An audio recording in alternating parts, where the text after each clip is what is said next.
Next topic देखो, अपन ने पढ़े थे इंफॉर्मेशन सिस्टम के कंपोनेंट्स, 4 पढ़े, people, computer system, data and network. ये चारों कंपोनेंट अपने कंप्लीट हो चुके। आज नेक्स्ट टॉपिक पढ़ने जा रहे हैं इस चैप्टर का। नेक्स्ट टॉपिक है इंफॉर्मेशन सिस्टम कंट्रोल्स। जो ये इंफॉर्मेशन सिस्टम है, ऐसा सिस्टम जो अपन को इंफॉर्मेशन देगा डिसीजन मेकर को, ताकि वो कोई ना कोई डिसीजन ले पाए।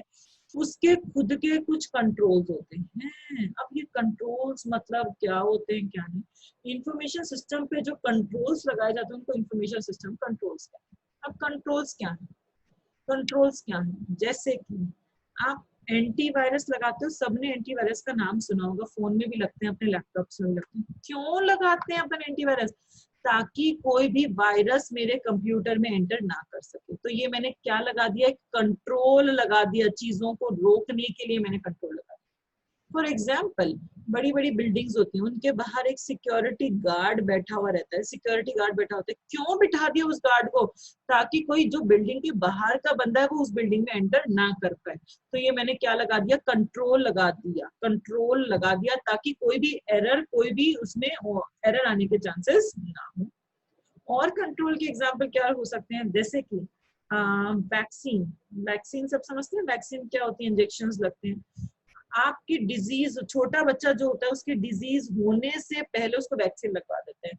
अब मेरे बेटे के हर महीने वैक्सीन होते हैं। क्यों वैक्सीन हो रहे हैं, कभी किसी चीज का, कभी किसी चीज का, मुझे तो सही बता रही हूँ, नाम भी नहीं पता उन सारे वैक्सीन का, पर क्यों लगा रहे हैं? जो दुनिया में बीमारियां फैल गई हैं, उस बीमारी तो आने के चांसेस, उसकी बॉडी में एंटर होने के चांसेस कम हो जाए, इसलिए अपन वैक्सीन लगाते हैं। इसको कंट्रोल कह दिया। और क्या हो सकते हैं कंट्रोल आप लगा सकते हो, कंट्रोल आप लगा सकते हो, जैसे कि हाँ, आपको अपना मोबाइल फोन है, आजकल सबका मोबाइल फोन में पता नहीं क्या ऐसा होता है कि हर बंदा अपने मोबाइल फोन में कोई ना कोई पासवर्ड लगा के रखता है। मतलब हर जना उसका मोबाइल फोन नहीं खोल सकता। आप कोई ना कोई उसमें पैटर्न बना के रखते हो कि ये पैटर्न आप लगाओगे तो मोबाइल फोन एक्सेस होगा। तो ये आपने क्या लगा लिया, कंट्रोल लगा दिया अपने मोबाइल फोन में, अपने मोबाइल फोन को सिक्योरिटी दे दी। क्यों दे दी सिक्योरिटी? ताकि जिसको ये पैटर्न नहीं पता वो उस मोबाइल फोन को एक्सेस ना कर पाए। सिर्फ और सिर्फ ऑथराइज बंदा, ऑथराइज मतलब जिसको मैंने परमिशन दी है, जिसको मैंने मेरा पैटर्न बताया, सिर्फ वही बंदा उसको एक्सेस कर पाए। कोई अनऑथराइज बंदा उसको एक्सेस ना कर पाए, जिसको मैंने मेरे मोबाइल फोन का पैटर्न नहीं बता रखा, वो बंदा उसको एक्सेस ना कर पाए। तो कंट्रोल्स का मतलब समझ में आया? कंट्रोल्स क्या होते हैं, कोई भी एरर आने से रोकते हैं जो चीजें, उनको अपन क्या कहते हैं, एरर आने से रोकने की जो भी चीजें कोशिश करेंगे उनको अपन क्या कह देते हैं, वो अपन क्या लगा देते हैं, कंट्रोल्स लगा देते हैं। तो कंट्रोल्स बेसिकली, आप किसी भी इंफॉर्मेशन सिस्टम पे कंट्रोल क्यों लगाते हो, क्यों लगाते हो? ताकि मैं मेरा बिजनेस का जो भी ऑब्जेक्टिव है वो अचीव कर पाऊँ, जो भी मेरा ऑब्जेक्टिव है वो मैं क्या कर पाऊँ, अचीव कर पाऊँ, इसलिए मैं कंट्रोल्स लगा देती हूँ। और कोई भी अगर ऑब्जेक्टिव अचीव करते टाइम कोई भी एरर आई, तो उस एरर को वो प्रिवेंट करेगा। प्रिवेंट मतलब आने से पहले रोकने की कोशिश करेगा। अगर वो नहीं रोक पाया तो वो डिटेक्ट करेगा कि एरर आ चुकी है और उस एरर को वो ठीक करने की कोशिश करेगा। पहले तो सबसे पहले कोशिश करते हैं एरर आए ही नहीं, उसको रोकते हैं। फिर आ गई तो उसका पता लगाते हैं ये आ गई, और उसको ठीक करने की कोशिश करते हैं कि ये चीज अब ठीक कैसे हो सकती है। For example corona. कोरोना जब चाइना में आया तो अपन ने सोचा, पहले जब इंडिया में फर्स्ट पेशेंट, 2-3 पेशेंट्स मिले, तब अपन ने उसको रोकने की कोशिश की, प्रिवेंट करने की कोशिश की। अपन ने लॉकडाउन कर दिया कि जिससे वो बच सके, पर हम नहीं बच सके। कोरोना आ गया तो डिटेक्ट किया कि क्या क्या सिम्टम्स हैं, आपको खांसी हो रही है, आपको कोल्ड हो रहा है, कफ हो रहा है, आपको फीवर हो रहा है। तो उससे डिटेक्ट करने के उसको करेक्टिव मेजर्स बताए कि उसको करेक्ट कैसे करोगे, आप ये दवाई ले लो, आप काढ़ा पी लो, आप नींबू पानी पी लो, आप ये पी लो, आप ये पी लो, आप ये पी लो, इससे आप क्या पता क्योर हो सकते हो। तो कोई भी एरर आने से पहले अपन उसको रोकने की कोशिश करते हैं, कंट्रोल्स उसको डिटेक्ट करते हैं, अगर वो रोक नहीं पाए, और उसको करेक्ट करने की कोशिश करते हैं। तो कंट्रोल्स होते क्या है? कंट्रोल कोई भी पॉलिसी हो सकती है, बिजनेस की कोई भी पॉलिसी जो कंट्रोल के रूप में अपन लगा सकते हैं। बिजनेस का कोई भी प्रोसीजर कि ये काम इस तरीके से होगा, ये भी कंट्रोल हो सकता है कि अपन एक प्रॉपर तरीका बता दिया, अगर उस तरीके से काम नहीं करते तो वो काम आपका अलाउ नहीं है करने का, तो ये भी एक कंट्रोल हो सकता है। बिजनेस में कोई प्रैक्टिस, जो भी काम आप कर रहे हो उसको भी आप कंट्रोल कह सकते हो। तो कोई भी पॉलिसी, कोई भी प्रोसीजर, कोई भी जो प्रैक्टिस होती है, उन सारी चीजों को अपन क्या कह सकते हैं, उन सारी चीजों को अपन कंट्रोल कह सकते हैं। तो कंट्रोल्स बेसिकली क्या होते हैं? कंट्रोल्स मतलब कोई भी पॉलिसी, प्रोसीजर, कोई भी प्रैक्टिसेस क्यों लगाई जाती है, अडॉप्ट क्यों की जाती है, ताकि हम बिजनेस का ऑब्जेक्टिव अचीव कर पाए, और अगर कोई भी एरर आ गई तो उसको प्रिवेंट, डिटेक्ट और करेक्ट कर दिया जाएगा। कंट्रोल की हेल्प से उन एरर्स को प्रिवेंट कर सकते हैं, उनको डिटेक्ट कर सकते हैं, उनको करेक्ट कर सकते हैं। Then classification of controls. Controls जो होते हैं वो बहुत सारी तरीके के होते हैं। क्लासिफिकेशन ऑफ कंट्रोल्स, कंट्रोल्स बहुत सारी तरीके के होते हैं। पहला अपन पढ़ेंगे, 3 तरह के कंट्रोल्स होते हैं। ऑब्जेक्टिव ऑफ कंट्रोल, पहला इसमें classification objective of control. Control क्यों लगाते हो, आपका ऑब्जेक्टिव क्या है, क्यों लगाया, अभी मैंने क्यों लगाया कंट्रोल, ताकि कोई भी एरर आए तो उसको प्रिवेंट कर सकूं, नहीं प्रिवेंट कर पाई तो उसको डिटेक्ट कर सकूं, और डिटेक्ट करने के बाद उसको क्या कर सकूं, करेक्ट कर सकूं, उसको ठीक कर सकूं। तो क्लासिफिकेशन ऑफ कंट्रोल, कंट्रोल क्यों लगाए गए, पहला टाइप है इसका ऑब्जेक्टिव ऑफ कंट्रोल के लिए। सेकंड है इसका nature of information system resources, information की सिस्टम की जो रिसोर्सेज हैं उनको मैनेज करने के लिए। And logic information system resources and audit functions, audit करने के लिए भी कंट्रोल्स लगाए जाते हैं। तो 3 तरह के कंट्रोल्स होते हैं, objective of controls, nature of information system resources and audit functions. सबसे पहले अपन पढ़ेंगे यहाँ पे नेचर ऑब्जेक्टिव ऑफ कंट्रोल। सबसे पहले आप कौन सा कंट्रोल पढ़ोगे, आप पढ़ोगे ऑब्जेक्टिव ऑफ कंट्रोल, कि कंट्रोल क्यों लगाए गए, ऑब्जेक्टिव क्या है। इस ऑब्जेक्टिव में फर्स्ट अपन पढ़ेंगे प्रिवेंटिव कंट्रोल। प्रिवेंटिव आप लोगों को सबको मतलब पता है, प्रिवेंटिव का मतलब एरर आने से रोकने की कोशिश करना कि वो एरर ना आए।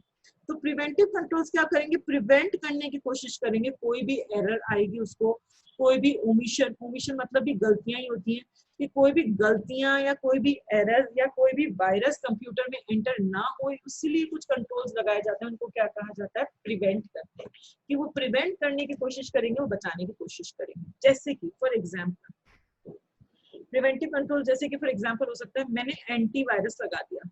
एंटीवायरस में क्यों लगाती हूँ, antivirus is a preventive control, की वायरस आने से पहले मैं रोकना चाहती हूँ, पर एंटीवायरस लगने के बाद भी कई बार वायरस आ जाते हैं। तो एंटीवायरस आपने क्यों लगा दिया, कि वायरस आने से पहले आप चीजों को रोकना चाहते हो, तो एंटीवायरस प्रिवेंट करेंगे वायरस को आने से। आप वैक्सीन लगवाते हो, तो वैक्सीन क्यों लगवाते हो, डिजीज आने से रोकना चाहते हो, आप प्रिवेंट करना चाहते हो कि कोई भी डिजीज ना आए, इसलिए आप वैक्सीन लगाते हो। आप एक्सेस कंट्रोल्स लगा देते हो। एक्सेस कंट्रोल कल अपने पढ़ा था, जिसके पास जो परमिशन है सिर्फ वो बंदा उतना ही अमाउंट ऑफ डेटा को एक्सेस कर सकता है। तो ये मैंने क्यों कर, ताकि कोई अनऑथराइज, कोई गलत बंदा कोई गलत अमाउंट को डेटा को एक्सेस नहीं कर पाए। ए के पास अगर रीड की परमिशन है तो ए सिर्फ रीड कर सकता है, बी के पास सिर्फ राइट की परमिशन है तो बी सिर्फ राइट कर सकता है, और सी के पास सिर्फ डिलीट की परमिशन है तो सी सिर्फ डिलीट कर सकता है। तो ये मैंने तो एक्सेस कंट्रोल लगा दिए, पर जो हैकर्स होते हैं वो टिगड़मबाजी कर ए वाला भी राइट कर देता है, कई बार सी वाला भी राइट कर देता है, सो ऑन। पर मैंने क्यों ये कंट्रोल लगाया, ताकि मैं एरर आने से रोक पाऊं। मैंने ए को रीड की परमिशन दिया तो ए सिर्फ पढ़ पाए, बी को राइट की परमिशन दिया तो सिर्फ बी उसमें लिख पाए, बी कुछ भी चेंजेस उसमें ना कर पाए। तो ये होते हैं आपके प्रिवेंटिव कंट्रोल्स। प्रिवेंटिव कंट्रोल्स का मतलब एरर आने से पहले आप रोक रहे हो, कोई भी एरर ना आए उसको रोकने के लिए अपन कौन से कंट्रोल्स लगाते हैं, प्रिवेंटिव कंट्रोल्स लगाते हैं। ऑब्जेक्टिव ऑफ कंट्रोल में ही सेकंड है आपका डिटेक्टिव कंट्रोल। डिटेक्टिव, डिटेक्टिव मतलब डिटेक्ट करो क्या एरर आ गई, जिसको प्रिवेंटिव कंट्रोल प्रिवेंट नहीं कर पाया, नहीं रोक पाया। एंटीवायरस लगा रखा है फिर भी मेरे कंप्यूटर में अगर कोई वायरस आ गया तो डिटेक्टिव कंट्रोल्स उसको डिटेक्ट करेंगे कि क्या वायरस आपके कंप्यूटर में आ गया है। तो कोई भी एरर, कोई भी ओमिशन हो रहा है, डिटेक्टिव कंट्रोल्स क्या करेंगे, उसको डिटेक्ट करने की कोशिश करेंगे। जैसे कि डिटेक्टिव कंट्रोल्स देखेंगे, कोई बैंक में इनएक्टिव अकाउंट के नंबर्स कौन से हैं, ऐसे कौन से अकाउंट्स हैं जो इनएक्टिव पड़े हैं 2 साल से, उनका अकाउंट नंबर क्या है क्या नहीं, ये डिटेक्ट करना।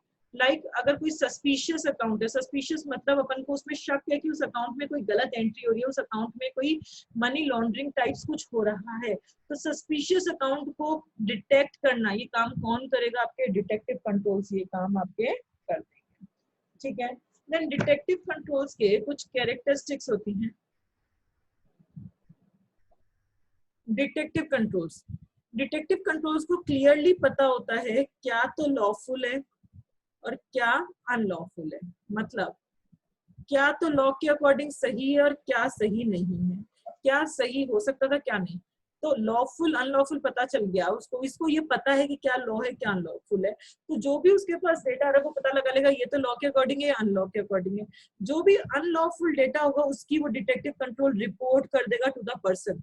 जो भी बिजनेस में मैनेजर होगा, जो भी ओनर होगा, जो भी एडमिनिस्ट्रेटर होगा, उसको डिटेक्टिव कंट्रोल्स बता देंगे कि ये सारा काम अनलॉफुल हो रहा है, ये सारा काम जो आपने रूल्स लगाए थे उसके अकॉर्डिंग ये काम नहीं है, उसके अलावा ये काम हो रहा है। तो क्योंकि उसको पता है क्या लॉफुल है क्या अनलॉफुल है, तो जितना भी अनलॉफुल काम होगा उसकी वो रिपोर्ट कर सकता है टू द ऑथराइज्ड पर्सन।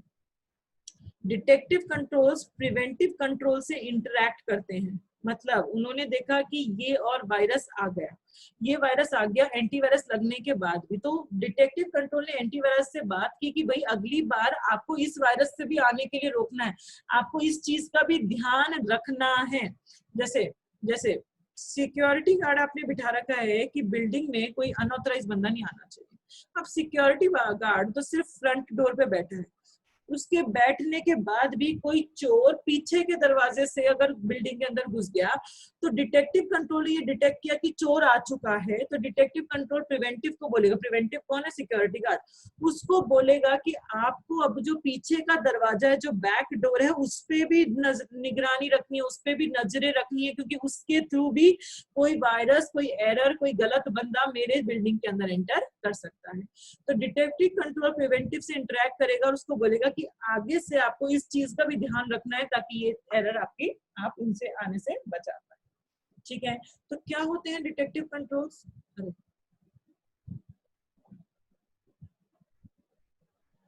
हाँ जी, क्या होते हैं आपके डिटेक्टिव कंट्रोल्स? डिटेक्टिव कंट्रोल्स जो कोई भी एरर, कोई भी ओमिशन आ रही है उसको, जिसको प्रिवेंटिव प्रिवेंट नहीं कर पाया उसको डिटेक्टिव कंट्रोल डिटेक्ट कर लेता है कि बैंक में कोई इनएक्टिव अकाउंट है क्या, कोई ऐसा अकाउंट है क्या जिसपे शक हो रहा हो कि उसमें मनी लॉन्ड्रिंग हो रही है, उसमें गलत ट्रांजेक्शन हो रहा है, तो वो सारे कंट्रोल्स, वो सारी चीजें डिटेक्ट कर सकता है डिटेक्टिव कंट्रोल। उसके कुछ कैरेक्टरिस्टिक्स होते हैं, इसको पता है कि क्या सही है क्या गलत है, ताकि जो गलत काम हो रहा है उसके बारे में वो जो ऑथराइज पर्सन है उसको वो रिपोर्ट कर देगा कि ये काम सारे गलत हो रहे हैं। प्लस डिटेक्टिव कंट्रोल प्रिवेंटिव से भी इंटरेक्ट करेगा कि आने वाले टाइम से आपको इस एरर को भी आने से बचाना है, क्योंकि आपके होने के बाद भी ये वायरस अंदर घुस चुका है। तो इस चीज के लिए भी आप कोड लिखो, इस चीज के लिए भी आप अपनी प्रोग्रामिंग करो। लास्ट तरीके के ऑब्जेक्टिव ऑफ कंट्रोल में है दैट इज करेक्टिव कंट्रोल। नाम से समझ में आता है ये कंट्रोल क्या करेगा, डिटेक्टिव ने जो डिटेक्ट कर दे दी, एरर निकाल कर दे दी, उसको ठीक करने का काम कौन करेगा, करेक्टिव कंट्रोल्स ठीक करने का काम करेंगे। डिटेक्टिव ने जो डिटेक्ट करके दे दी, एरर निकाल के दे दी, उसको ठीक करने का काम करेगा, उसको ठीक करने का काम करेक्टिव कंट्रोल करेगा। जैसे जैसे अगर कोई अनऑथराइज्ड बंदा कंप्यूटर में एंटर कर चुका है, तो डिटेक्ट ने तो ये बता दिया ये अनऑथराइज्ड बंदा कंप्यूटर में एंटर कर चुके हैं, 5 लोग कंप्यूटर में ऐसे एंटर कर चुके हैं जो बिना परमिशन के थे, तो करेक्टिव कंट्रोल क्या करेगा, उन 5 को आइडेंटिफाई करेगा, हाँ वो 5 कौन से और उनको रिमूव कर देगा, जो अनऑथराइज्ड बंदा उसको हटा देगा। करेक्शन, जो आपसे वायरस हो गया उसको ठीक करने का काम जो होता है वो कौन करते हैं, आपके करेक्टिव कंट्रोल्स वो सारे काम कर देते हैं। जैसे जैसे फॉर एग्जांपल कोई बंदा है, पहले वो अकाउंट्स डिपार्टमेंट में जॉब करता था, तो अकाउंट से रिलेटेड जितनी इंफॉर्मेशन थी उसको वो एक्सेस कर पा रहा था। अगर वो बंदा सेल्स डिपार्टमेंट में काम करने लगा तो अब उसको ये सारी एक्सेस करने की परमिशन नहीं होनी चाहिए, अब सिर्फ उसको सेल्स से रिलेटेड जितना भी ट्रांजेक्शन है सिर्फ उसी को एक्सेस करने की उसकी परमिशन होनी चाहिए। तो ये सब मैनेज कौन करे, करेक्टिव कंट्रोल की करेक्शंस कर दो। अब उसकी परमिशन राइट्स कौन से हैं, सेल्स वाले, ना कि अकाउंट्स वाले, उसके परमिशन राइट्स नहीं है। देन करेक्टिव कंट्रोल्स के खुद के कुछ कैरेक्टरिस्टिक्स होते हैं, करेक्टिव कंट्रोल्स के कुछ कैरेक्टरिस्टिक्स होते हैं। क्या करेक्टिव कंट्रोल्स इम्पैक्ट, जो भी थ्रेट आ रहा है उसका इम्पैक्ट कम करने की कोशिश करता है। जो भी आपका वायरस आ चुका उसकी वजह से जो हार्म हो सकता है आपके कंप्यूटर सिस्टम को, उस हार्म को कम करने की कोशिश करते हैं करेक्टिव कंट्रोल्स। करेक्टिव कंट्रोल्स पता लगाते हैं किस वजह से वो वायरस आया, आपने ऐसा क्या किया जिसकी वजह से वायरस आ गया, आपने बाहर की पेन ड्राइव लगाई, आपने कोई गलत सीडी डाल दी, या क्या ऐसा था, आपने अपने एंटीवायरस को अपडेट नहीं किया, किस वजह से वो वायरस आपके कंप्यूटर सिस्टम में आ गया, वो रीजन फाइंड आउट करने की कोशिश करते हैं corrective control. Corrective controls remedy देते हैं, रेमेडी मतलब सोल्यूशन देते हैं कि जो वायरस आ गया उसकी वजह से आपको ये डैमेज हो सकता है, तो सोल्यूशन ये या तो इसको डिलीट कर दो या यहाँ पे इसको स्टोर करके रख दो या जो भी है, तो उसका क्या सोल्यूशन हो सकता है, वो चीज कैसे ठीक हो सकती है, ये भी कौन अपन को बताते हैं, करेक्टिव कंट्रोल्स बताते हैं। करेक्टिव कंट्रोल्स क्या होते हैं, फीडबैक लेते रहते हैं, किससे, प्रिवेंटिव से और डिटेक्टिव से। प्रिवेंट से और डिटेक्टिव से फीडबैक ले देते हैं। प्रिवेंटिव कहेगा कि मैंने इनको आने से रोका था, डिटेक्टिव कहेगा कि मेरे को ये डिटेक्ट हो गए थे, तो ये फीडबैक लेता रहेगा करेक्टिव, ताकि वो अपना जो कंट्रोल मैकेनिज्म बना हुआ है, पूरा जो मैकेनिज्म बना हुआ है उसमें कोई एडजस्टमेंट चेंजेस कर सके। मतलब प्रिवेंटिव ने तो आने से रोका, डिटेक्टिव ने ये डिटेक्ट किया हो, फिर भी आ गया वायरस, तो उसमें वो चेंजेस करेगा, अपना जो मैकेनिज्म बना हुआ था उसमें वो चेंजेस करेगा, ताकि अगली बार वो एरर ही कंप्यूटर सिस्टम में एंटर ना करे, प्रिवेंटिव उसको पहले से प्रिवेंट कर दे। तो ये फीडबैक लेता रहता है प्रिवेंटिव से डिटेक्टिव से, ताकि अपने कंट्रोल मैकेनिज्म को वो चेंज मॉडिफाई कर सके, ताकि एरर आने के चांसेस जो है वो कम से कम हो सके। तो ये अपन ने पढ़े कंट्रोल्स के classification on the basis of objective of control.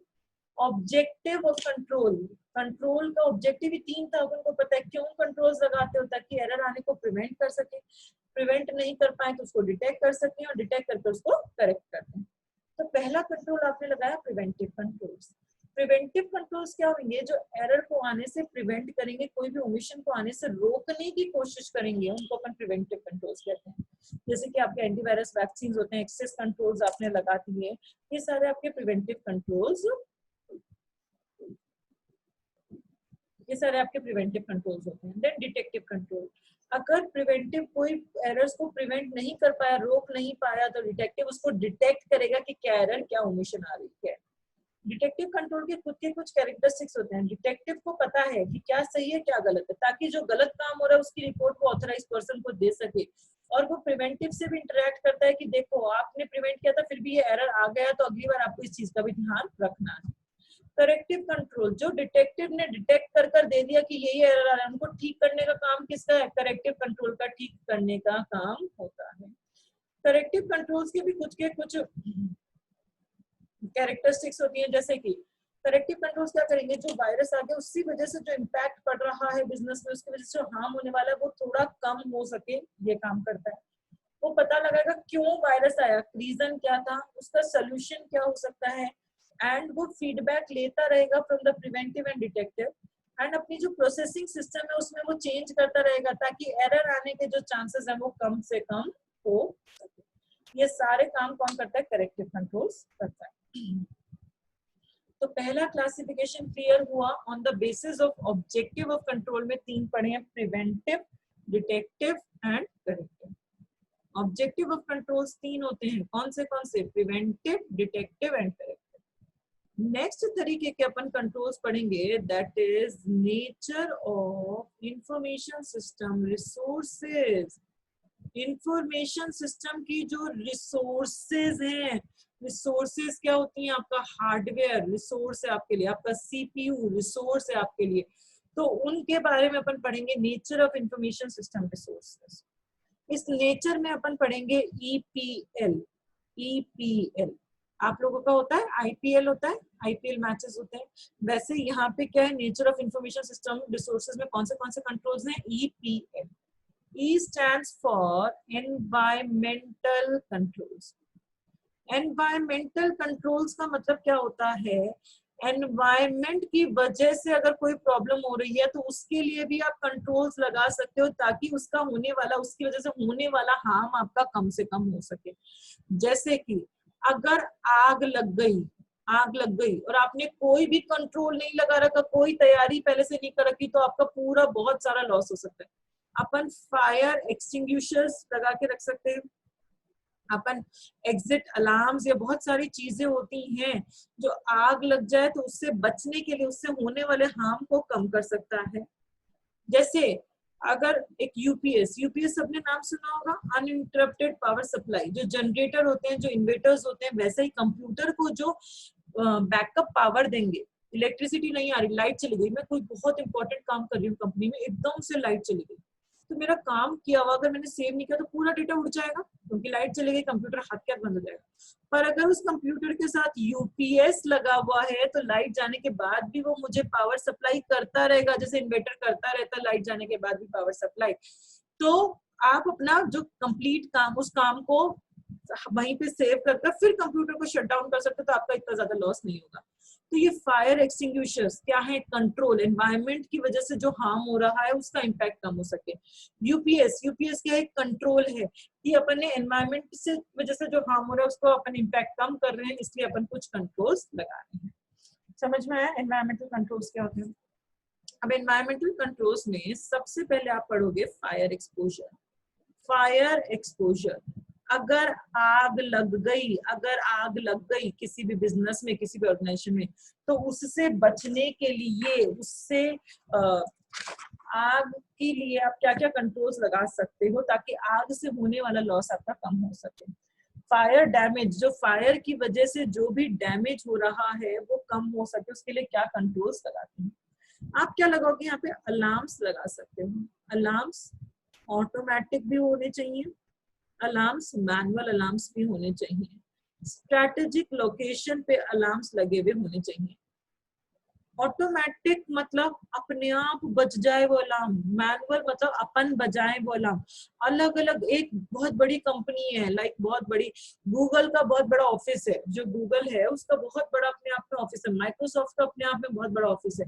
तो उनकी ऐसा नहीं है कि एक ही कमरे में वो अलार्म लगा हुआ है, हर जगह जगह पे अलार्म लगे हुए होने चाहिए, ताकि अगर आग अपन को दिख रहा है कि यहाँ आग पकड़ने वाली है, आग लगने वाली है, तो इंसान को दिख रहा है तो वो अलार्म बजा दे, और अगर मशीन को पता चल गया कि आग लगने वाली है तो वो अलार्म बजा दे। तो स्ट्रैटेजिक लोकेशंस, बहुत सारी लोकेशंस पे आपके अलार्म्स होने चाहिए कि अगर आपकी इंडिकेट कर दे कि आग लगने वाली है। देन फायर एक्सटिंग्विशर्स आप लगा के रखते हो बिजनेसेस में। फायर एक्सटिंग्विशर्स सबने देखे होंगे, फायर एक्सटिंग्विशर्स जो छोटे अपन अपनी ऑफिस में जो इंस्टॉल करके रखते हैं, रेड कलर की बॉटल सी होती है। तो अगर छोटी मोटी आग लगी है तो एक बार उन एक्सटिंग्विशर्स को यूज में लेकर अपन उस आग को बुझा सकते हैं। अपन वेट करें कि हम उनको फोन करें जो आग बुझाते हैं, फिर वो लोग आए और फिर वो लोग आग बुझाएं, तब तक तो आग फैल जाएगी। तो आपके फायर एक्सटिंग्विशर्स लगे हुए होने चाहिए अगर आग से आपको बचना है तो। देन नेक्स्ट क्या कंट्रोल्स लगा सकते हो? आप कोशिश करो आप फायर प्रूफ वॉल्स काम में लो। आपका जो कंप्यूटर रूम है, जहाँ पे सारा कंप्यूटर पड़ा है, जहाँ पे सारा डेटा है, वहां पे आप कोशिश करो आपकी फायर प्रूफ वॉल्स हो, फायर प्रूफ फ्लोर्स हो। आप जो भी काम में ले रहे हो अंदर सामान, वो सब आपका फायर प्रूफ हो, आप ये कोशिश करो। देन इमरजेंसी इवैक्यूएशन प्लान तैयार होना चाहिए। इमरजेंसी इवैक्यूएशन प्लान आपका तैयार होना चाहिए। अब ये क्या है इमरजेंसी इवैक्यूएशन प्लान? अगर आग लग गई, लोगों को, जितने भी कंपनीज हैं, जितनी भी बड़ी बड़ी कंपनीज हैं, उनमें जो एम्प्लॉयज काम करते हैं उनको पहले से सिखाया जाता है, ऐसा नहीं आग लगने का वेट नहीं करते, उनको पहले से सिखाया जाता है कि अगर आग लग गई तो क्या करना। इमरजेंसी इवैक्यूएशन, इवैक्यूएशन मतलब बचकर निकलना। उस आग से बचकर कैसे निकलोगे? आग लग गई तो बताया जाता है उनको, आपको लिफ्ट को यूज में नहीं लेना, जो स्टेयर्स हैं उसी के थ्रू आपको नीचे भागकर जाना, ये उनको बताया जाता है कि लिफ्ट को यूज में नहीं लेना। अब ऐसा नहीं होता कि वो लोग आग लगने का वेट करते हैं और फिर लोग सीढ़ियों से भागेंगे। उनके हर 6 महीने, 3 महीने, 2 महीने में उनको इस चीज की प्रैक्टिस करवाई जाती है कि अलार्म बजा और आप भागना शुरू कर दो, आप कितनी जल्दी सीढ़ियों से भाग सकते हो। उनको इस चीज की प्रैक्टिस करवाई जाती है, ये नहीं कि आग लगेगा तब वो लोग उस चीज को इम्प्लीमेंट करेंगे। तो इमरजेंसी इवैक्यूएशन प्लान तैयार होना चाहिए कि अगर आग लग गई, कोई इमरजेंसी आ गई, तो हम उससे बचकर कैसे निकलेंगे, इवैक्यूएट कैसे करेंगे, इंसान अपने आप को बचाएगा कैसे। अब स्टेयर से अगर आप भागकर निकलोगे तो यहाँ पे ह्यूमन लाइफ तो आपकी सेव हो गई, इंसान तो बच गया, पर मेरे जितने भी कंप्यूटर्स पड़े थे, मेरा उनमें बहुत सारा डेटा था। गूगल इतनी बड़ी कंपनी है, उसका तो पूरा बिजनेस ही डेटा पे चलता है। अमेज़न उतनी, उसका तो पूरा बिजनेस ही डेटा पे चलता है।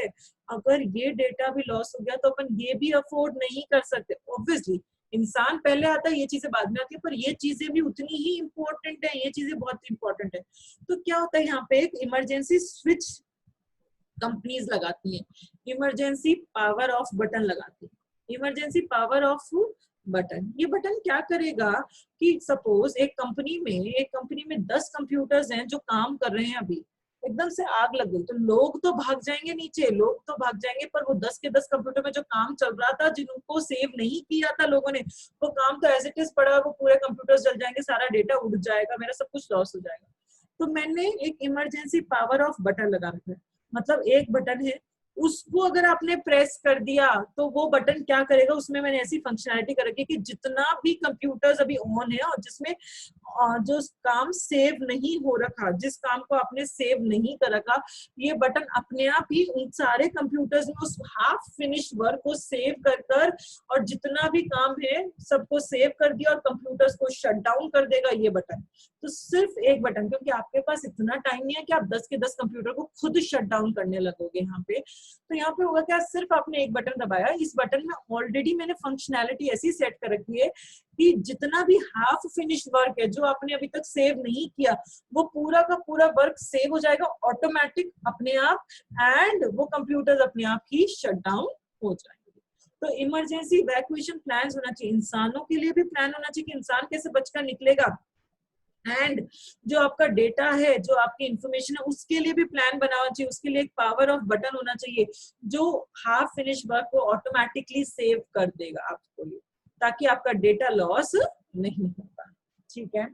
देन स्मोक डिटेक्टर्स, सबको पता है स्मोक डिटेक्टर्स क्या होते हैं, कंपनीज में लगे हुए रहते हैं स्मोक डिटेक्टर्स। थोड़ा सा भी धुआं आया तो ये डिटेक्टर्स उसको डिटेक्ट कर लेंगे कि यहाँ से ये धुआं आ रहा है और वो अलार्म बजा देंगे, और वो अलार्म इतना ऑडिबल होगा, इतना तेज अलार्म बजेगा कि सबको सुन जाएगा कि अलार्म बज रहा है, मतलब आग लगने वाली है, इसके इंडिकेशंस आपको मिल जाएंगे और लोग उससे बचकर निकल सकते हैं। तो स्मोक डिटेक्टर्स आप अपनी कंपनीज में यूज कर सकते हैं एज अ कंट्रोल।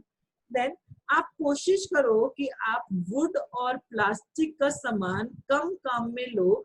जहां पे आपके कंप्यूटर्स रखे हैं, जिस भी कमरे में कंपनीज के कंप्यूटर्स या डेटा रखा है, वहां पे लकड़ी का सामान और प्लास्टिक का सामान कम से कम होना चाहिए, क्योंकि लकड़ी और प्लास्टिक में आग जल्दी पकड़ती है। इसलिए फायर एग्जिट मार्क होनी चाहिए, मतलब अगर आग लग गई तो कहाँ से भागोगे आप, पहले यहाँ भागना, फिर यहाँ भागना, फिर यहाँ भागना है, तो वो अच्छे से मार्क होने चाहिए, ताकि अगर आप जब इवैक्यूएट कर रहे हो वहां से, तो आपको पता है मुझे इस डायरेक्शन में जाना है, मुझे इस डायरेक्शन में जाना है, मुझे इस डायरेक्शन में जाना है, आप आसानी से उससे बचकर निकल सकते हो।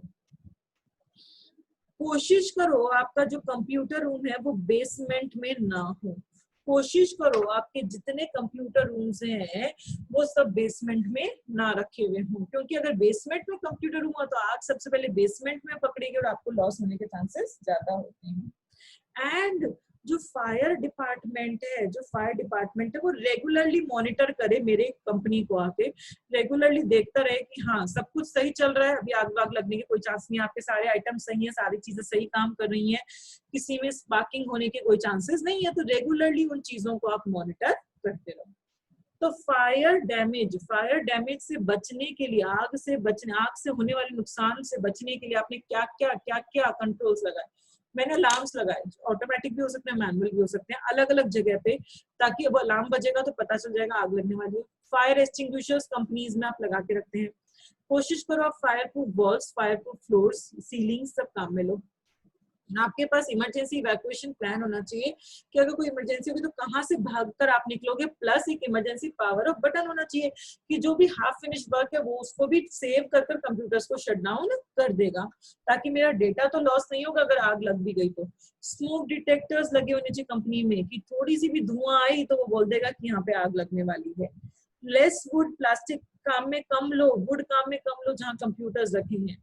फायर एग्जिस्ट जो है उसको मार्क करो कि अगर आग लग गई तो इस डायरेक्शन में आपको मूव करना है, ऐसे भागना है, फिर ऐसे भागना है, फिर यहाँ भागना है, फिर यहाँ भागना है, ताकि आप जल्दी से जल्दी उस बिल्डिंग से बाहर निकल सको। एंड कोशिश करो कि आपकी जो कंप्यूटर रूम्स हैं वो बेसमेंट में ना हो। And fire department regularly monitor करता रहे, रेगुलरली देखता रहे फायर डिपार्टमेंट कि सब कुछ सही चल रहा है ना, स्पाइक्स वगैरह तो नहीं हो रही, शॉर्ट सर्किट तो नहीं हो रहा, कोई आग लगने के चांसेस तो नहीं है, रेगुलरली मॉनिटर करते रहो। एनवायरमेंटल कंट्रोल्स में सेकंड है आपका पावर स्पाइक्स।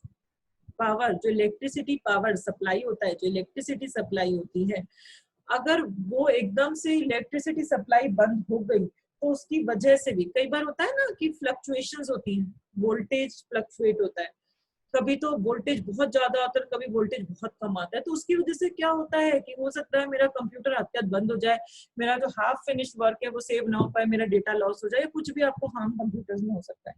तो उसके लिए आप कंट्रोल्स क्या लगाते हो कि इलेक्ट्रिसिटी की वजह से कोई प्रॉब्लम ना है, आप यूपीएस लगा सकते हो। यूपीएस का फुल फॉर्म होता है अनइंटरप्टेड पावर सप्लाई, ऐसी पावर सप्लाई जो इंटरप्ट नहीं हो सकती, बीच में डिस्टर्ब नहीं हो सकती, अनइंटरप्टेड पावर सप्लाई। यूपीएस भी अलग अलग तरीके के आते हैं, कुछ यूपीएस तो कुछ मिनट के लिए ही पावर सप्लाई देते हैं, जैसे जैसे मोबाइल फोन्स के लिए आजकल होता है पावर बैंक, पावर बैंक सब लोग जानते हैं मोबाइल फोन्स के लिए।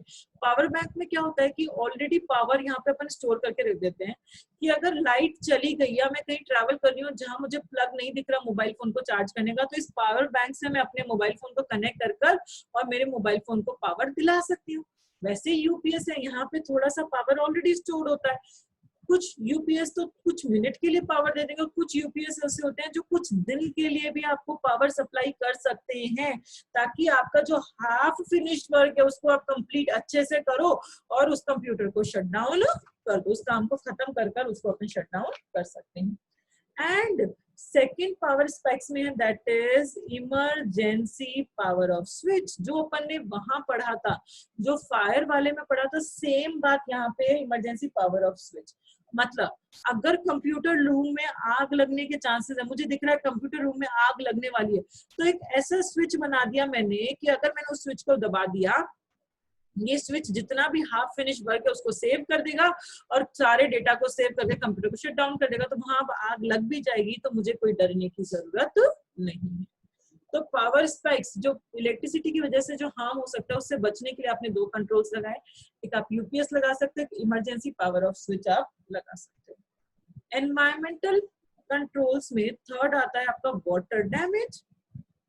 पानी की वजह से भी तो कंप्यूटर्स को नुकसान हो सकता है।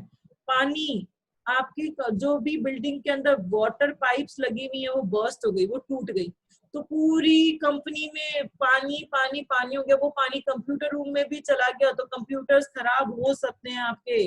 या फिर फ्लड आ गई, ऐसी जगह पे आपने अपना ऑफिस खोल रखा है जहाँ फ्लड आ गई तो आपका पूरा कंप्यूटर सारे डेटा सब उड़ सकता है। तो पानी के डैमेज से बचने के लिए आप क्या क्या कंट्रोल्स लगा सकते हो?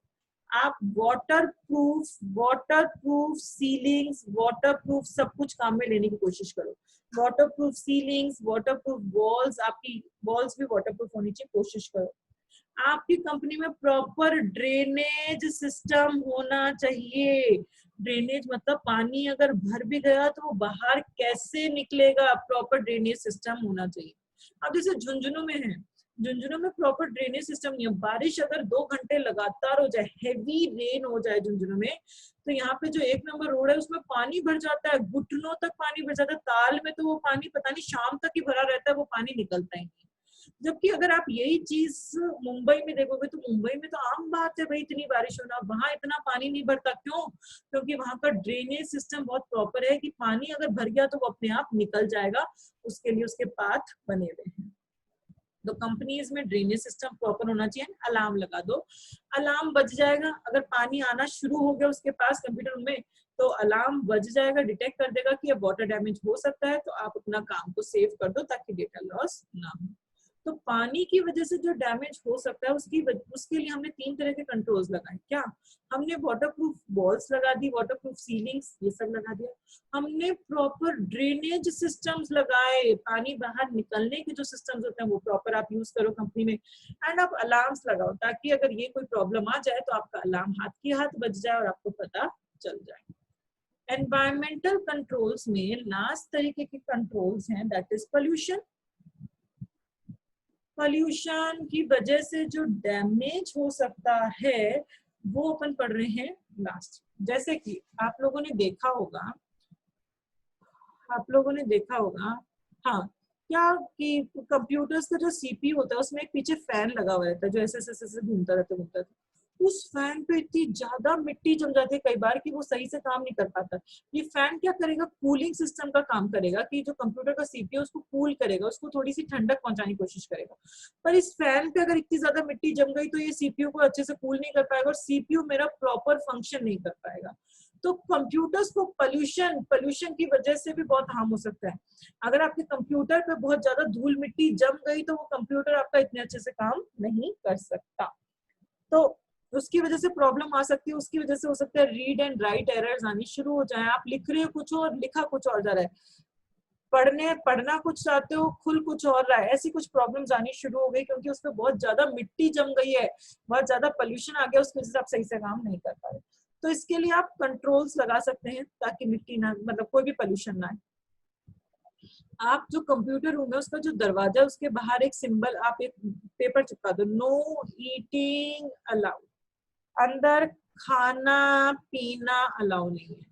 कंप्यूटर रूम में अगर आप जा रहे हो तो आप कुछ भी खाने पीने का सामान अंदर नहीं ले जाओगे। क्यों? अगर आप खाने पीने का सामान अंदर ले गए तो वहां गंदगी फैलने के चांसेस ज्यादा हो जाते हैं। तो अपन उसको बचने के लिए, पोल्यूशन ना हो उससे बचने के लिए अपन ने कह दिया कि खाने पीने का सामान कंप्यूटर रूम में नहीं जाना चाहिए। ये मैंने प्रोहिबिट कर दिया, प्रोहिबिट मतलब उसको आने से रोक दिया।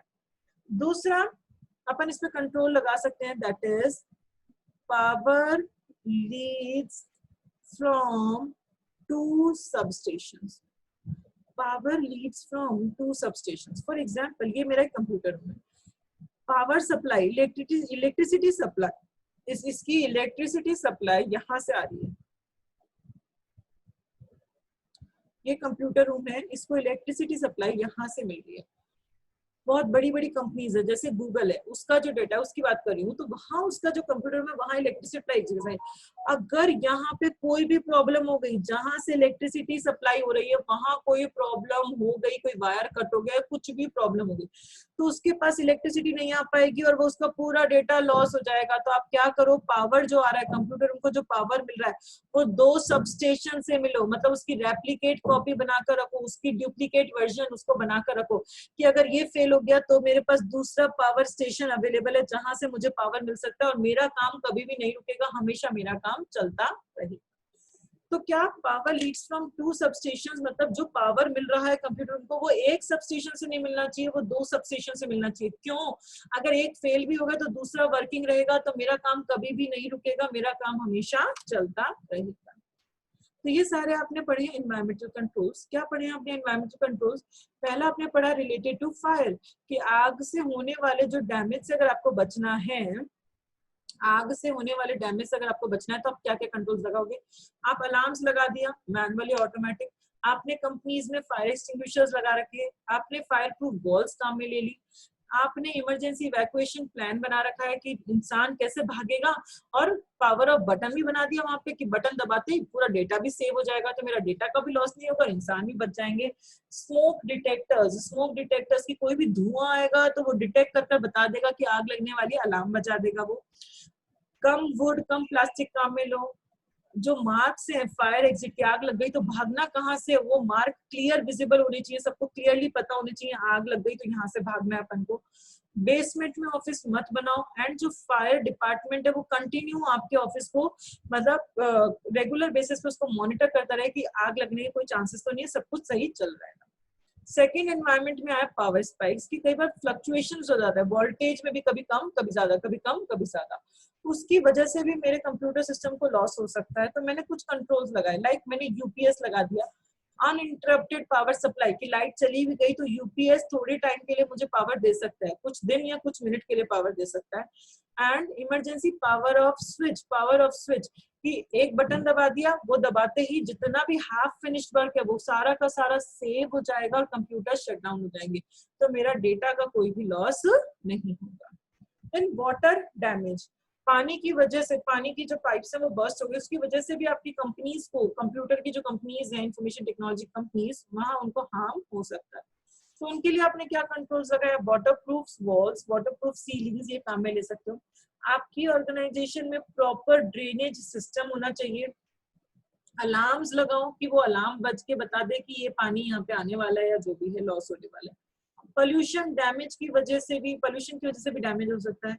तो उसके लिए आप कुछ कंट्रोल्स लगाते हो कि कंप्यूटर रूम में ईटिंग ड्रिंकिंग प्रोहिबिटेड है, अलाउड नहीं है। अपन जो पावर्स आ रहे हैं उसके लिए 2 सबस्टेशन काम में ले रहे हैं कि अगर एक सबस्टेशन से जो पावर आ रहा है वो फेल भी हो गया तो दूसरे सबस्टेशन से मेरे को पावर की सप्लाई मिल सकती है। क्लियर हो गया?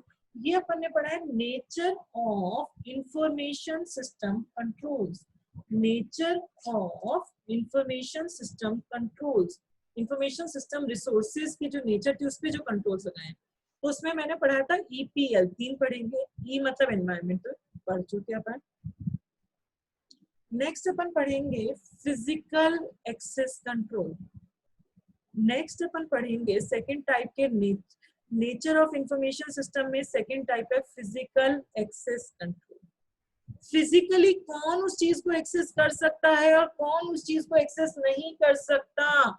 टेंजिबल रिसोर्सेज, टेंजिबल मतलब मेरा सपोज प्रिंटर हो गया। इंटेंजिबल रिसोर्सेज, इंटेंजिबल का मतलब जो मेरा डेटा पड़ा है या जो भी मेरी इंफॉर्मेशन कंप्यूटर में पड़ी है, तो उनको फिजिकली कौन एक्सेस कर सकता है। अर्पिता एक्सेस कर सकती है, या फिर नेहा एक्सेस कर सकती है, या फिर खुशी एक्सेस कर सकती है। फिजिकली उनको कौन एक्सेस कर सकता है, कौन नहीं कर सकता। आपकी जितनी भी टेंजिबल और जितनी भी इंटेंजिबल रिसोर्सेज हैं वो सारे कंट्रोल्स कौन से होते हैं, फिजिकल एक्सेस कंट्रोल। समझ रहे हो? फिजिकल मतलब फिजिकली कौन बंदा उसको, एक्चुअली कौन बंदा उसको एक्सेस कर रहा है, कौन नहीं कर सकता आपके टेंजिबल इंटेंजिबल रिसोर्सेज को। उसके लिए भी अपन कुछ कंट्रोल्स लगाते हैं, उनको अपन क्या कहते हैं, फिजिकल, उनको अपन क्या कहते हैं, फिजिकल एक्सेस कंट्रोल्स। अब फिजिकल एक्सेस कंट्रोल्स कौन से होते हैं, फिजिकल एक्सेस कंट्रोल्स इसमें भी बहुत सारे हैं। फिजिकल एक्सेस में सबसे पहले अपन पढ़ रहे हैं लॉक ऑन डोर्स।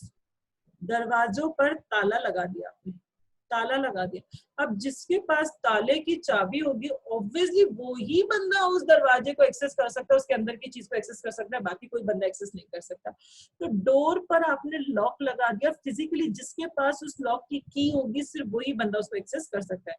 मैंने घर पे लॉक लगा दिया, अब घर की सिर्फ मेरे पास है तो सिर्फ मैं ही उस घर के अंदर जा सकती हूँ, आप लोग कोई भी उस घर के अंदर नहीं आ सकता। तो लॉक ऑन डोर्स, लॉक भी लगाने के 3 तरीके होते हैं। पहला है आपका साइफर लॉक। अब ये साइफर लॉक्स क्या होते हैं, साइफर लॉक्स क्या होते हैं, जहां पे ज्यादा सिक्योरिटी नहीं रखनी होती, जहां पे इतनी ज्यादा सिक्योरिटी नहीं रखनी होती, जहां पे एक ही चीज के अंदर एंटर होने के बहुत सारे वेज होते हैं। आप यहाँ से भी एंटर कर सकते हो, आप यहाँ से भी, आप यहाँ से भी, आप यहाँ से भी, बहुत सारे तरीके से आप एंटर कर सकते हो। वहां पे साइफर लॉक्स काम में लिए जाते हैं। साइफर लॉक का मतलब क्या होता है, साइफर लॉक्स का मतलब क्या होता है, आपके पास, आपको अगर उसमें आपको एंटर करना है, आपको किसी भी बिल्डिंग में एंटर करना है तो आपको एक 4 डिजिट का कोई नंबर डालना पड़ेगा। एक पासवर्ड है 4 डिजिट का जो सबको पता होगा, वो डालोगे तो वो डोर आपके लिए ओपन हो जाएगा। 10 to 30 सेकंड्स के लिए वो डोर ओपन हो जाएगा, आप उसके अंदर एंटर कर जाओ। तो इतने सारे एंट्रेंस हैं, सबके लिए आपको पता है अगर इस दरवाजे से घुसना है तो ये पासवर्ड है, और वो पासवर्ड सबको पता है। इस दरवाजे से घुसना है तो ये पासवर्ड है, इससे घुसना है तो ये पासवर्ड, इससे घुसना है तो ये पासवर्ड है। इतनी ज्यादा सिक्योरिटी नहीं है यहाँ पे, क्यों? क्योंकि 4 डिजिट का नंबर है, कोई भी आसानी से पता लगा सकता है ये 4 डिजिट का नंबर क्या है, और उसके अंदर कोई भी बंदा आसानी से घुस सकता है, और वो दरवाजा आपके लिए 30 से 10 सेकंड के लिए आपके लिए ओपन हो जाएगा। तो साइफर लॉक्स में क्या होगा, जब ज्यादा सिक्योरिटी अपन को नहीं रखनी होती है और जो बहुत सारे एंट्रेंसेस होते हैं किसी चीज में एंटर करने के लिए, तो वहां अगर आपको एंटर करना है उसमें तो आपको 4 डिजिट एक नंबर डालना पड़ेगा, और वो नंबर अगर आपने सही डाला तो वो डोर आपके लिए ओपन हो जाएगा, थोड़े टाइम के लिए आप उसमें एंटर कर सकते हैं। सेकेंड लॉक है that is bolting door lock, जो अपन काम में लेते हैं घरों में। घर के बाहर आपने एक ताला लगा दिया, आपने लॉक लगा दिया, उस ताले की आपके पास एक की होती है, चाबी होती है। ये ताला सिर्फ इसी चाबी से खुलेगा और इस चाबी के अलावा नहीं खुलेगा। तो ये थोड़ा ज्यादा सिक्योर्ड है as compare to cipher lock. Cipher lock में तो बहुत सारे लोग उसको एक्सेस कर पाए, बोल्टिंग डोर लॉक में सिर्फ जिनके पास चाबी है। चाबी तो घर की या तो एक जने के पास या 2 जने के पास, इसके अलावा तो आप चाबी मोहल्ले पड़ोस में तो बांट के नहीं रखते अपने घर की चाबी किसके पास है। ये ज्यादा सिक्योर है। अगर आपको इसमें सिक्योरिटी और बढ़ानी है तो आप एक की का डुप्लीकेट वर्जन बनाओ ही मत। एक की एक ही तरह की होनी चाहिए, उसकी कोई डुप्लीकेट की नहीं होनी चाहिए। तो डुप्लीकेट नहीं होगी तो एक ही बंदा उसमें एंटर कर पाएगा और कोई उसमें एंटर नहीं कर पाएगा। देन थर्ड तरीके के डोर लॉक्स होते हैं, that is electronic door lock. आजकल ये वाला मीडियम काम में लिया जाता है, इलेक्ट्रॉनिक डोर लॉक। आप होटल्स में जाते हैं, होटल्स में पहले अपन को चाबी देते थे दरवाजा खोलने के लिए, आजकल एक कार्ड देते हैं होटल में। उस कार्ड को उस दरवाजे के सामने बस दिखा दो, वो दरवाजा उसको स्कैन कर लेता है अपने आप। ये टेक्नोलॉजी है भाई, टेक्नोलॉजी है, अपने आप स्कैन कर लेता है और वो डोर आपके लिए ओपन हो जाता है। That is known as electronic door lock. यहाँ पे एक चिप लगी हुई रहती है, आपको एक प्लास्टिक कार्ड दिया जाता है, उस प्लास्टिक कार्ड में एक छोटी सी चिप लगी हुई रहती है। उस चिप में, उस चिप को एक्सेस करके, उस चिप को रीड कर कर डोर अपने आप ही लॉक अनलॉक हो जाता है। फिजिकल एक्सेस मीडियम में, फिजिकल एक्सेस कंट्रोल्स में सबसे पहला आपने पढ़ा लॉक ऑन डोर, दरवाजे पर ताला लगा दो। तो ताला कैसे कैसे लगा सकते हैं? Cipher locks. साइफर लॉक्स मतलब बहुत सारी एंट्रीज हैं जहाँ पे सिक्योरिटी नहीं है, आपको 4 डिजिट नंबर डालना है, आप एंटर कर सकते हो वो डाल के। बोल्टिंग डोर लॉक, ताले की चाबी होगी, जिसके पास चाबी होगी सिर्फ वो बंदा खोल पाएगा।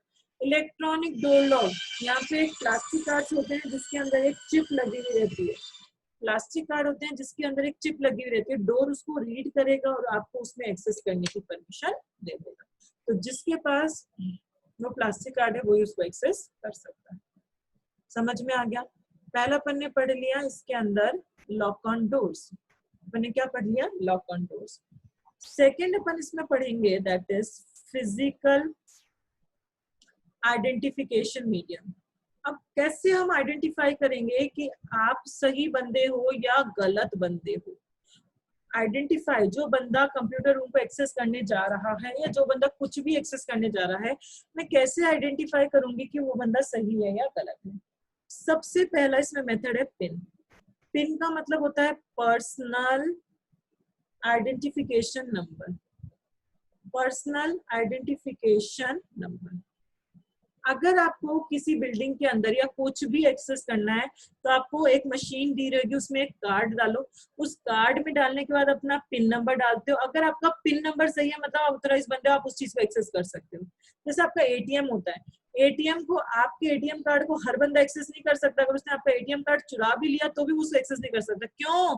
क्योंकि उसके बाद उसको वो डाल तो देगा एटीएम कार्ड को मशीन में, पर उसके बाद उसको पिन नंबर डालना पड़ेगा। पिन नंबर आपको ही पता है, सिर्फ आपका। तो पिन नंबर एक सिक्योरिटी कोड है, आपके लिए एक सिक्योरिटी कोड है जो सिर्फ आपको पता है, किसी और को नहीं पता। तो वो पिन नंबर नहीं डालेगा तो वो उस मशीन को, उस एटीएम को एक्सेस कभी भी नहीं कर सकता। तो pin, personal identification number, pin की हेल्प से भी आइडेंटिफाई कर सकते हैं कि ये बंदा ऑथराइज बंदा है या नहीं है। आप कार्ड डालोगे, उसके बाद आपको पिन नंबर पूछेंगे, पिन नंबर डालोगे, जो हर बंदे का पिन नंबर अलग अलग होता है, कभी भी किसी भी दो बंदे का पिन नंबर कभी सेम नहीं हो सकता। तो पिन नंबर डालोगे, पिन नंबर सही है तो आप उस चीज को एक्सेस कर पाओगे, अदरवाइज आप उस चीज को एक्सेस नहीं कर पाओगे। सेकंड होते हैं यहाँ पे दैट इज प्लास्टिक कार्ड्स। अब ये प्लास्टिक कार्ड्स क्या होते हैं? स्कूलों में जाते थे, स्कूलों में अपन को एक आईडी कार्ड्स मिलते थे, आईडी कार्ड्स मिलते थे, गले में डालकर जाना पड़ता था वो अपन को। क्यों? ताकि पता लग जाए कि ये बच्चा हमारी स्कूल का ही बच्चा है। अगर आप किसी दिन आईडी कार्ड पहनना भूल गया तो गार्ड अपन को अंदर ही नहीं घुसने देता था।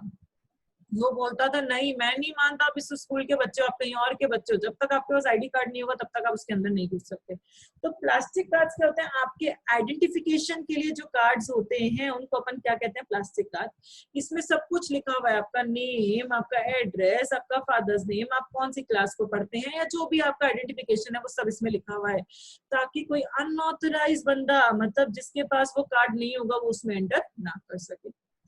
थर्ड है इसमें आइडेंटिफिकेशन बैजेस। आइडेंटिफिकेशन बैजेस क्या होता है? आइडेंटिफिकेशन बैजेस, उनको आइडेंटिफाई करने के लिए वो बंदा कौन है उसको उनके लिए बैजेस दे देते हैं। बैज क्या होते हैं? मतलब मैंने हर बंदे को कुछ ना कुछ बैज दे रखा है कि आपको लगाना है।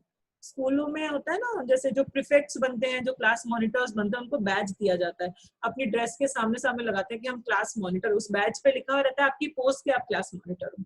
तो यहाँ पे आइडेंटिफाई करने के लिए उनको बैजेस दे देते हैं। क्लास मॉनिटर को आइडेंटिफाई करने के लिए उसको बैज दे दिया जो अपने शर्ट पे लगा के रखते हैं, उस पे लिखा हुआ रहता है कि हम क्लास के मॉनिटर हैं। तो बैज से अपन आइडेंटिफाई कर पाते हैं हाँ ये बंदा तो मॉनिटर है। वैसे ही आइडेंटिफिकेशन बैजेस क्या होते हैं? आपके जो विजिटर्स होंगे कंपनीज में और जो आपके कंपनीज में पर्सनल्स होंगे, पर्सनल्स का मतलब आपकी कंपनी के जो एम्प्लॉयज होंगे उनको अपने अलग अलग कलर के बैज दे दिए। अगर आप बाहर से आ रहे हो मेरी कंपनी में तो आपको रेड कलर का बैज दिया गया है, और अगर आप मेरी कंपनी के एम्प्लॉय हो तो आपको ग्रीन कलर का बैज दिया गया है। तो जिसने ग्रीन कलर का बैज लगा रखा है तो मैं समझ जाऊंगी वो मेरी कंपनी का एम्प्लॉय है। जिसने रेड कलर का बैज लगा रखा है मैं समझ जाऊंगी वो कोई बाहर का बंदा आया है।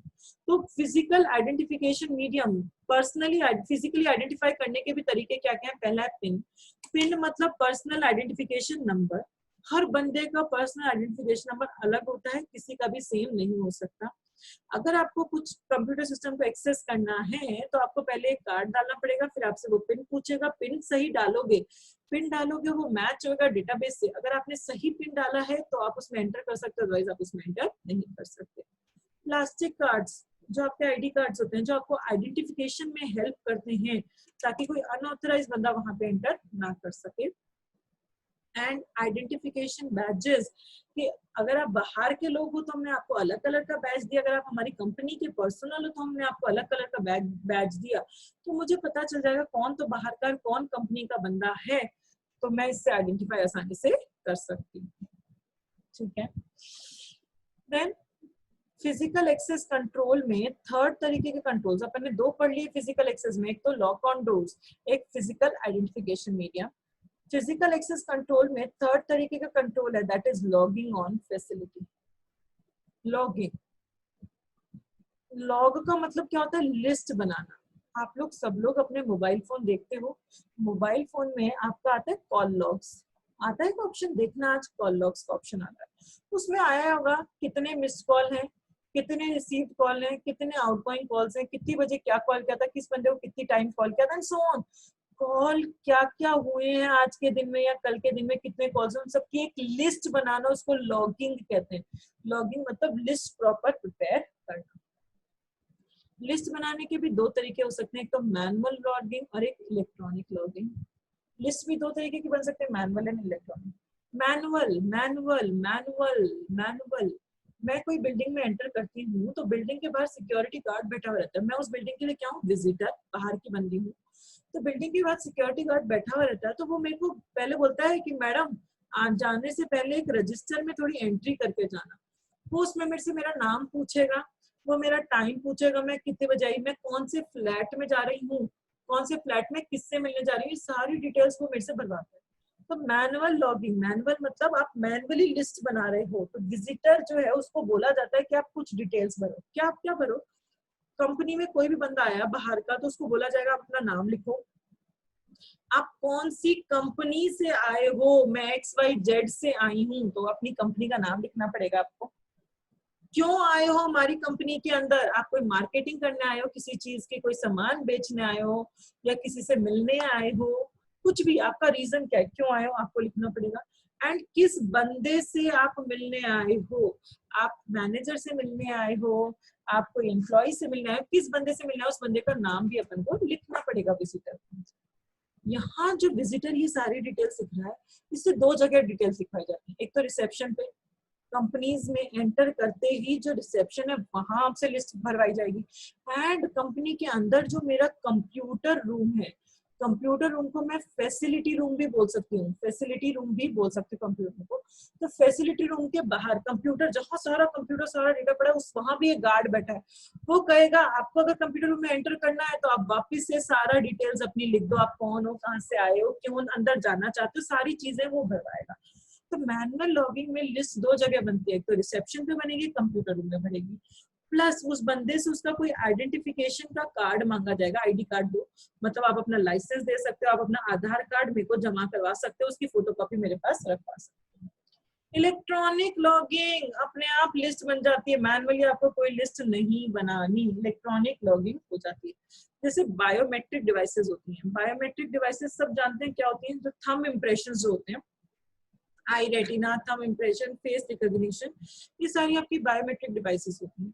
आप कंपनी, जो बड़ी बड़ी कंपनीज, अभी कोरोना आ गया नहीं, उससे पहले क्या होता था कि कंपनीज में आप कितनी बजे सुबह आए हो और कितनी बजे शाम को ऑफिस से जा रहे हो, तो कोई अटेंडेंस लेने नहीं बैठेगा बड़ी बड़ी कंपनीज में। वहां पे एक डिवाइस लगी हुई है, उसमें आप अपना थंब लगाओ, तो थंब लगाते ही वो मशीन अपने आप रिकॉर्ड कर लेगी कि आपका नाम ये है, आप इतनी बजे आप इस डिपार्टमेंट में काम करते हो, और जाते वक्त भी आपको थंब लगाना पड़ेगा, तो वो रिकॉर्ड कर लेगी कि आप इतनी बजे इस ऑफिस से गए थे। तो जितनी भी डिटेल्स हैं वो सब अपने आप यहाँ पे लिस्ट बन जाती है इलेक्ट्रॉनिक लॉगिंग। तो logging on facility, logging on facility में क्या होता है कि लिस्ट बनाकर रखना, प्रॉपर लिस्ट मेंटेन करना कि कौन आ रहा है, क्यों आ रहा है, किस लिए आ रहा है। दो तरह की लिस्ट हो सकती है, मैनुअल एंड इलेक्ट्रॉनिक। मैनुअल मतलब आप खुद लिस्ट बना रहे हो मैनुअली। दो जगह लिस्ट बनती है, एक तो रिसेप्शन पे, कंप्यूटर रूम के बाहर। वहाँ विजिटर को बोला जाता है आप अपना नाम बताओ, किस कंपनी से आए हो, क्यों आए हो, किससे मिलने आए हो, प्लस अपना कोई आईडी प्रूफ दो। इलेक्ट्रॉनिक लॉगिंग में अपने आप ही लिस्ट बन जाएगी, बायोमेट्रिक डिवाइसेस के थ्रू अपने आप आपका डेटा पूरा रिकॉर्ड हो जाएगा और अपने आप कंप्यूटर लिस्ट बनाकर दे देगा, आपको किसी भी चीज की लिस्ट बनाने की जरूरत नहीं है। यहाँ तक समझ में आया? आज इतना ही पढ़ेंगे, मैं फटाफट से रिवाइज करवा देती हूँ आज क्या क्या पढ़ा है।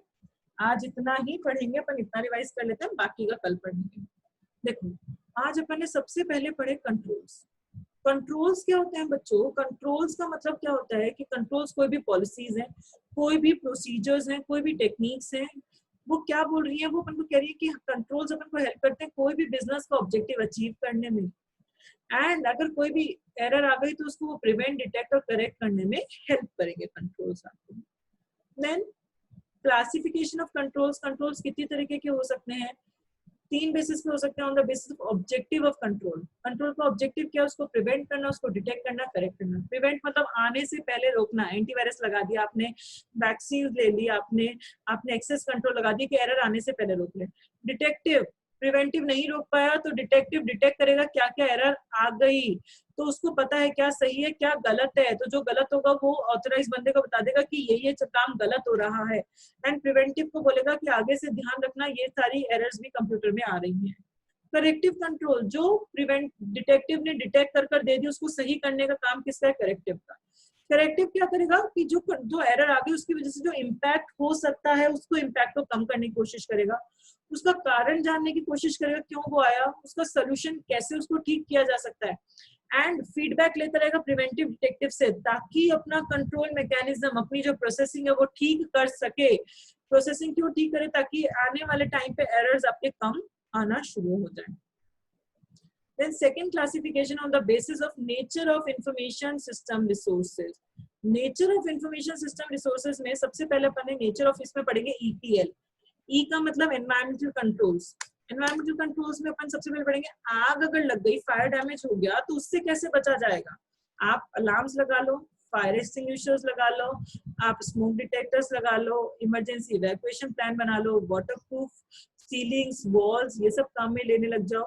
बेसमेंट में ऑफिस मत रखो, रेगुलर मॉनिटर करते रहो, आग तो नहीं लगने वाली ना, ये सारे काम आप करते रहो। और फायर एग्जिट जो है वो प्रॉपर्ली मार्क रखो। देन पावर स्पाइक्स, अगर पावर में कोई फ्लक्चुएशंस हुए तो उसकी वजह से मेरा डेटा ना उड़ जाए, तो क्या करें उसके लिए? यूपीएस काम में लो, ताकि थोड़े टाइम के लिए तो आपको पावर सप्लाई मिल सके। And emergency power off switch होना चाहिए कि लाइट चली भी गई तो स्विच को दबा दिया तो पूरा हाफ फिनिश वर्क मेरा सेव हो जाएगा और कंप्यूटर का डेटा का लॉस नहीं होगा। देन वाटर डैमेज, पानी की वजह से, पानी की पाइप टूट गई उसकी वजह से डैमेज हो सकता है, तो उसके लिए अलार्म्स लगाओ, ड्रेनेज सिस्टम रखो, एंड वाटरप्रूफ वॉल सीलिंग्स काम में लो। देन पोल्यूशन की वजह से डैमेज हो सकता है, तो उसके लिए कंप्यूटर रूम में ईटिंग ड्रिंकिंग अलाउ मत करो। एंड 2 सबस्टेशंस काम में लो पावर सप्लाई के लिए, कि अगर एक जगह से पावर नहीं भी आ पाया तो दूसरा सबस्टेशन मेरे पास हमेशा अवेलेबल होगा और मेरे कंप्यूटर रूम को इलेक्ट्रिसिटी सप्लाई हमेशा मिलती रहेगी, मेरा काम जो है वो कभी भी नहीं रुकेगा। देन नेक्स्ट है पी मतलब फिजिकल एक्सेस कंट्रोल, की फिजिकली कौन बंदा उसको एक्सेस कर सकता है और कौन उसको एक्सेस नहीं कर सकता, चाहे वो टेंजिबल रिसोर्स हो चाहे वो इंटेंजिबल रिसोर्स हो, फिजिकली कौन एक्सेस कर सकता है कौन नहीं। उसमें सबसे पहले अपन ने पढ़ा लॉक ऑन डोर, दरवाजे पे ताला लगा दो। 3 तरह के ताले हो सकते हैं। Cipher locks, cipher door lock में क्या किया कि यहाँ पे सिक्योरिटी ज्यादा नहीं है, बहुत सारे एंट्री पॉइंट्स हैं, आपको सिर्फ एक 4 डिजिट का पिन नंबर डालना है और आप उसमें एंटर कर जाएंगे।